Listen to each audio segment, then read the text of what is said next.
Well, September is National Suicide Prevention Month, a month to remember the lives lost to suicide, the millions who have struggled with suicidal ideation, and acknowledge the individuals, families, and communities that have been impacted. It's also time to raise awareness, which is so important. Awareness about suicide prevention, and also share some words of hope.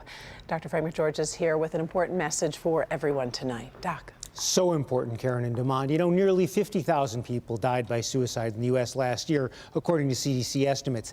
That number has steadily risen the past 2 years. And many Americans, they continue to face a mental health crisis. But those are just numbers that don't help explain why we need to think about suicide differently.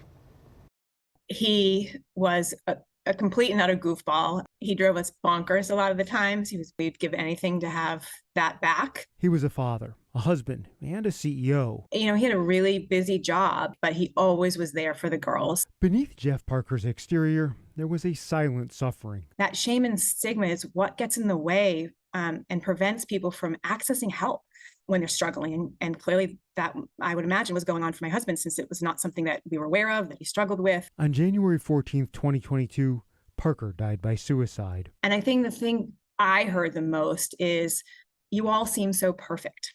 You didn't seem like the kind of family that this would happen to.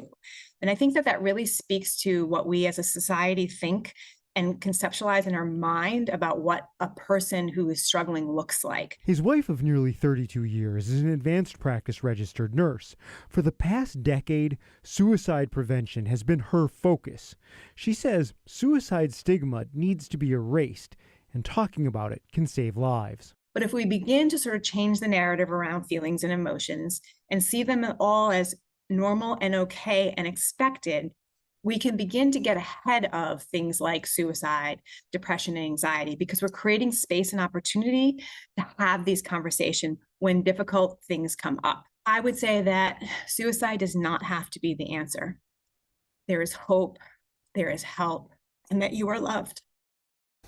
Now, if you're uncertain or concerned that you or someone you love is at risk for suicide or have thoughts of suicide, self-harm, or any other mental health crisis, you can get help 24 hours a day, 7 days a week by calling or texting the National Suicide Prevention Lifeline. That number is 988. This is hard because when you have someone that you love who you think might be having these thoughts, partially you want to address it, but then you don't know, like, should I? Is that going to make it worse? And then you're uncomfortable. Like, what's the right thing to do? Well, it's definitely awkward. The thing I would say about that is, you know, putting your head in the sand and pretending that it's not happening, it just doesn't work. Asking in the right context is an important way to show that you care, and it opens the door to feelings, and it opens the ability to share. And at very least, you can help direct them to the 988 Lifeline for more expert conversations. So important. Thanks, Doc. Sure.